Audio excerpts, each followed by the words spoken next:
There's some problems, and I'm not too blind to know all the pain you kept inside you, even though you might not show. If I can apologize for being wrong. أنا اسمي ياسين من السودان. أنا الليلة جاي أحكي لكم عن تجربتي كيف قدرت أطور مستواي في الإنجليزي في خلال 6 شهور فقط مع 4 level 1. منحج 4 level 1 منحج جميل جدا وممتاز، ومنحج بيقدر يساعدك إنه كيف تقدر تتجاوز الحاجات الصعبة اللي ممكن تقدر تواجهها مثلا في التعليم.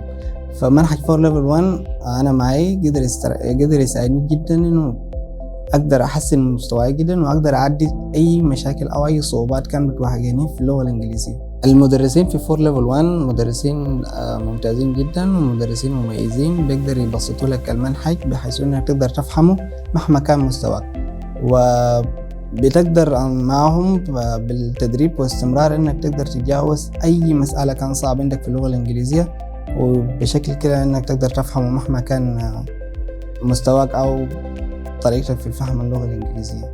الأنشطة في 4 level 1 أنشطة جميلة جدا ومميزة. عندهم مثلا مسابقات، عندهم أفلام، عندهم أغاني، وأكتر حاجة بيعجبني هو كافيه كلاب اللي ممكن تقعدوا مع بعض كطلبة ومدرسين، بحيث إنك تقدر تدردش وتتكلم مع زملاء وتتواصل معهم باللغة الإنجليزية عشان تقدر إنك تعيش في البيئة اللي تقدر تعمل conversation وتقدر تخلق بيئة تقدر تتواصل فيها باللغة الإنجليزية بشكل أفضل. 4 level 1 now بيعجبني شديد إنه أنا بقدر أذاكر وأراجع منه في أي وقت أنا عايزه في أي مكان، علشان بكون مثلا في فيديوهات مسجلة أنا المنهج كله ممكن تعمل مراجعة في أي وقت وفي أي مكان أنت محتاجه.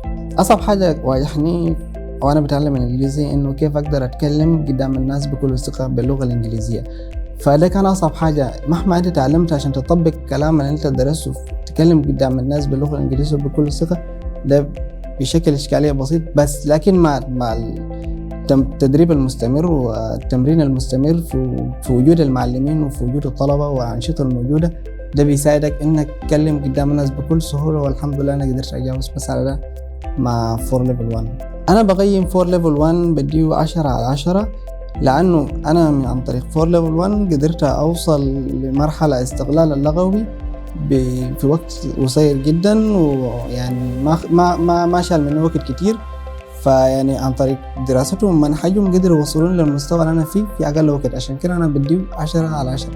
أنا نصيحتي لأخواني السودانيين أو أي زول حب يتعلم إنجليزي 4 level 1 هو أنسب مكان ليك. ليه؟ لأنه 4 level 1 بيقدر يختصر لك التعب ده كله والشهور ده كله في أقل وقت، وعندهم عن طريق منهج والمدرسين الكفاء بقدر إنك تتعلم إنجليزي في فترة بسيط جدا، وده هيساعدك لقدام. فأنا نصيحتي لكل أخوانين في البلد ده مثلا اللي حابب يتعلم إنجليزي، ف 4 level 1 هو أحسن مكان ليك إنك تتعلم فيه إنجليزي.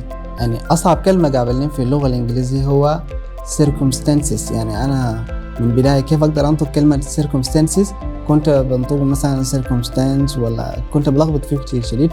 فعن طريق شوية عن طريق تمرين وتدريب قدرت أنطق اللي هو كلمة circumstances.